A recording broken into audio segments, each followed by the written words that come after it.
একদিন আমি আমার দেবরকে ছোট বাচ্চা মনে করে আমার বিছানায় নিয়ে শুয়ে পড়েছিলাম এবং যা ঘটেছিল তা আপনার মন উড়িয়ে দেবে। আমার নাম নীলা, আর আমার বয়স 23 বছর। আমি অনেক সুন্দর দেখতে, গায়ের রং ফর্সা, একটু মোটা হওয়ায় বাইরে বের হলেই সবাই চেয়ে থাকে। আমার স্বামী শহরে যাবে, তাই আমার স্বামী আমাকে বলেছিল তার 11 বছর বয়সী ছোট ভাইয়ের যত্ন নিতে হবে। আমি রাজি হলাম। প্রতিদিন তাকে স্কুলে নিয়ে যেতাম এবং রাতে আমার ঘরে ঘুমাতে দিতাম। একদিন আমি দেখি সে আমার পুরনো প্রেমিকের মতো।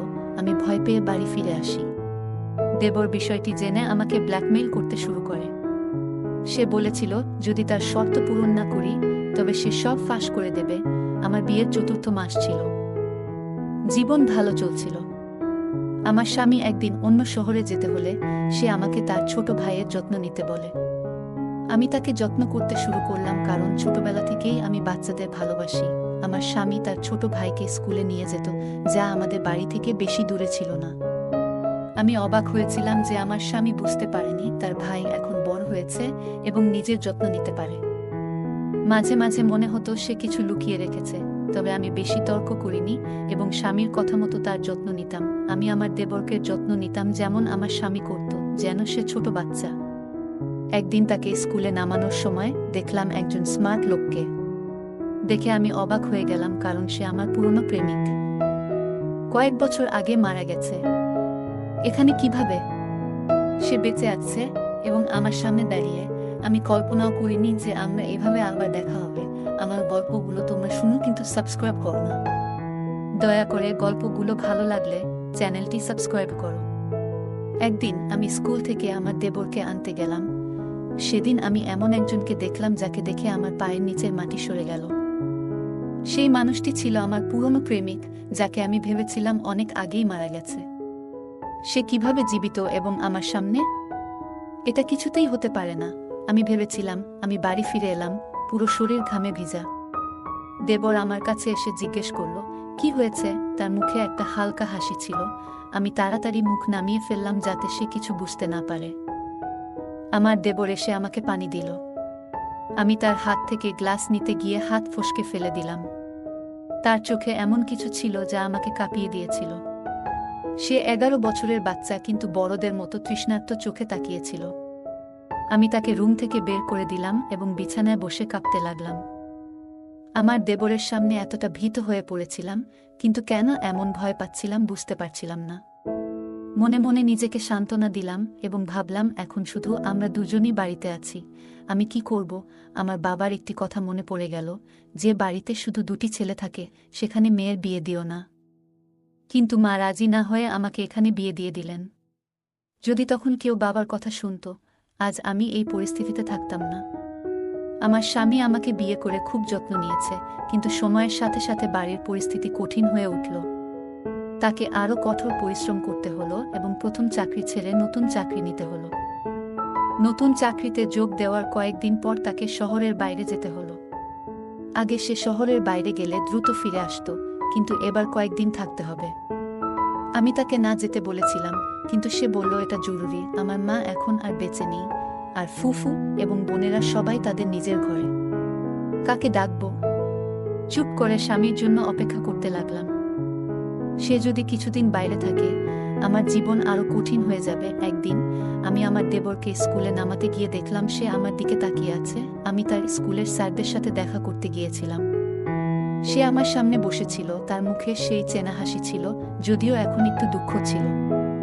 আমি তাড়াতাড়ি মুখ নামিয়ে নিলাম, কিন্তু মনে হলো অনেক দেরি হয়ে গেছে। স্যারকে ডেকে বলল, স্যার, এই আমার দেবর। তারপর সে আমার সাথে কথা বলতে লাগল। আমি খুব কনফিউজড হয়ে গেলাম, কেন জানি না। আমার অতীত মনে পড়তে লাগল। আমি কিছু কথা বললাম এবং তারপর দেবরকে বললাম, চলো, বাসায় অনেক কাজ আছে, কিন্তু তুহিন আমাদের জন্য খাবারের অর্ডার দিয়েছে। বলল, দিদি তুমি রোজ আমার সাথে আসো। স্যার আজ অনেক মজা করেছে। সাহস জোগাড় করে আমি মাত্র 2টো কামড় খেয়ে বেরিয়ে এলাম। অনেকদিন পর তুহিন বের হলো। আমি তাড়াতাড়ি অটোতে বসে তুহিনকে ইশারা করলাম যে আমরা বাড়ি ফিরছি। আমার শ্বাস নিতে খুব কষ্ট হচ্ছিল। বাসায় ফিরে দেবর বলল, ভাবি কি ব্যাপার? আমি জিজ্ঞেস করলাম, তুমি কি বলছো? তখন সে বলল, তুহিন স্যারকে তুমি কি আগে থেকে চিনো? আমি বললাম, না, আমি তাকে চিনি না। সে জানে আমি কিছু করতে পারবো না, তাই আমাকে বলল, তুমি আরাম করো, তোমার ভাইয়ের জন্য চিন্তা করো না। আমি উদ্বিগ্ন হয়ে বললাম, জানি না সে কবে আসবে। তখন সে গ্লাসটা নেড়ে বলল, ভাই এখানে না থাকলে কি হবে? আমি সব জানি। আমি এতটাই ভয় পেয়েছিলাম যে তাকে হাতজোড় করে বললাম, ঈশ্বরের জন্য কাউকে কিছু বলো না। তারপর সে বলল, ভাবি আপনি সরল মনে হলেও আমি জানি আপনার গোপন কথা, কিন্তু আমি কাউকে বলবো না যদি আপনি আমার এক শর্ত পূরণ করেন। ভয়ে আমি রাজি হয়ে গেলাম, ভেবে যে সে হয়তো টাকা বা কোনো মূল্যবান জিনিস চাইবে। দেবর বলল, আমি কাউকে কিছু বলবো না, কিন্তু আমার শর্ত মানতে হবে।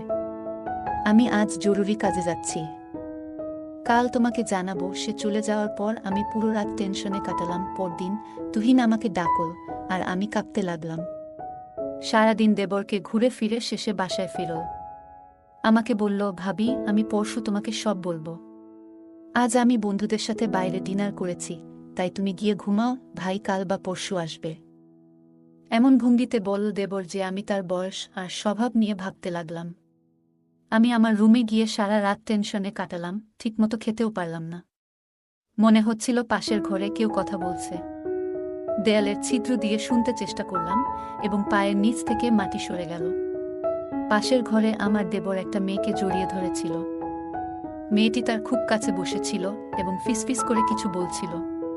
প্রথমে ভেবেছিলাম গিয়ে তাকে থাপ্পড় মারব, কিন্তু পরক্ষণেই ভাবলাম দেবর খুব চালাক।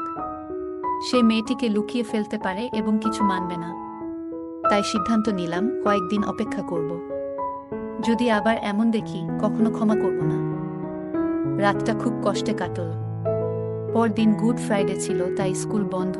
আমি একটু বেশি ঘুমালাম। সকালে উঠেই দেবরকে ঘুম থেকে জাগালাম। সে বলল, ভাবি অন্তত ছুটির দিনে আরামে ঘুমাতে দাও। আমি বললাম, গরম নাস্তা করছি, খাও। সে কিছু না বলে রান্নাঘরে এসে বসল। আমি জিজ্ঞেস করলাম, কি ব্যাপার, সারা রাত ঘুমাওনি? সে বলল, ভাবি রাতে জেগে থাকা তোমার কাজ। আমি নিষ্পাপ। তার কথায় বিব্রত হয়ে গেলাম। নাস্তা শেষে সে বলল, ভাবি তুমি খুব ভালো, আমার শর্ত শুনো। তুমি রাজি হলে আমি কাউকে কিছু বলবো না। এরপর বলল দেবর যা বলল তা শুনতে আমার সাহস ছিল না। কেবল আল্লাহই জানেন কিভাবে শুনলাম আর কতটা সত্যি। আমি বললাম, দেবর তোমার লজ্জা করে না? আমার চোখে অশ্রু গড়িয়ে পড়ছিল। শুনেই শুধু আমার দেবর নয়, মায়ের মতো একজনকে এমন কিছু বলছে যা আমি ভাবতেও পারিনি। আমি ভাবতে লাগলাম, কেন সে এমন কথা বলছে। সে বলল, আমি যা বলছি সেটার জন্য তুমি নিজেই দায়ী। যদি আমার কথা না শুনো, তাহলে তুমি বিপদে পড়বে। আমি আটকে গেছি, চিন্তায় ডুবে গেলাম। কি করব বুঝতে পারছিলাম না। চোখের পানি গাল বেয়ে নামছিল। আমি বললাম, আল্লাহ আমাকে সাহায্য করুন।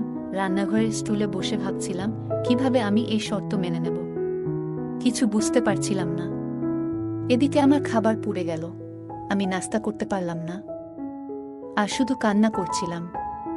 মনের মধ্যে ঘৃণা জন্মাচ্ছিল এই ছেলেটার প্রতি। কিছুক্ষণ পর বলদেবর ফিরে এসে বলল, কি ভাবছ ভাবি? তুমি তো আমার মায়ের মতো, কেন আমাকে কষ্ট দিচ্ছ? তার প্রতিটি কথায় আমার মন চাচ্ছিল তাকে থাপ্পড় মারতে, কিন্তু নিজেকে সংযত করলাম। দেবর বলল, ভাবি আজ রাতে রেডি হয়ে যাও। আমি শুধু প্রার্থনা করছিলাম, হে আল্লাহ দিনটা দীর্ঘ করো, রাত যেন না আসে, কারণ এই রাত আমার জীবন ধ্বংস করতে চলেছে। কিন্তু আপাতত আমাকে এটা মোকাবিলা করতে হবে। এই কলঙ্ক আমার জীবনে অন্ধকার নিয়ে আসবে। আমি চুপচাপ বসে দেখলাম দিন ফুরিয়ে আসছে। রাত আসার মানে আমি আর কিছুক্ষণের মধ্যে বিপদে পড়ব। হঠাৎ রাত 9টা বাজল এবং সে রান্না করতে শুরু করলাম।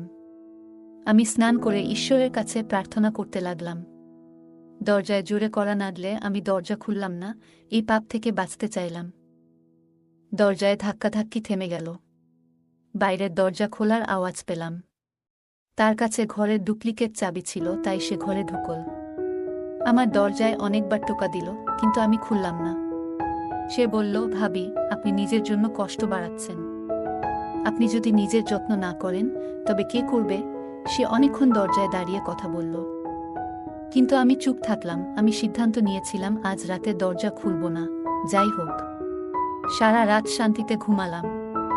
সকালে উঠে রান্নাঘরে গেলাম। দেবরকে বললাম, আজ থেকে তুমি নিজেই স্কুলে যাবে, আমার অনেক কাজ আছে। সে আমার মুখের দিকে তাকিয়ে রইল, কিছু বলল না। ব্যাগ হাতে নিয়ে বেরিয়ে গেল। কিছুক্ষণ পরে আমি তার পেছন পেছন চলতে শুরু করলাম। দেখতে চাইলাম সে কোথায় যায়। যখন তার স্কুলে পৌঁছলাম, গার্ডকে জিজ্ঞাসা করলাম সে পৌঁছেছে কিনা। গার্ড আমাকে জানাল হ্যাঁ, সে এসেছে। কিছুটা আত্মবিশ্বাস নিয়ে বাড়ি ফিরছিলাম। স্যার তুহিন আমাকে বললেন, তুমি আমার সাথে এমন করলে। আমি দ্রুত হাঁটতে শুরু করলাম। বুঝতে পারছিলাম না কি করব।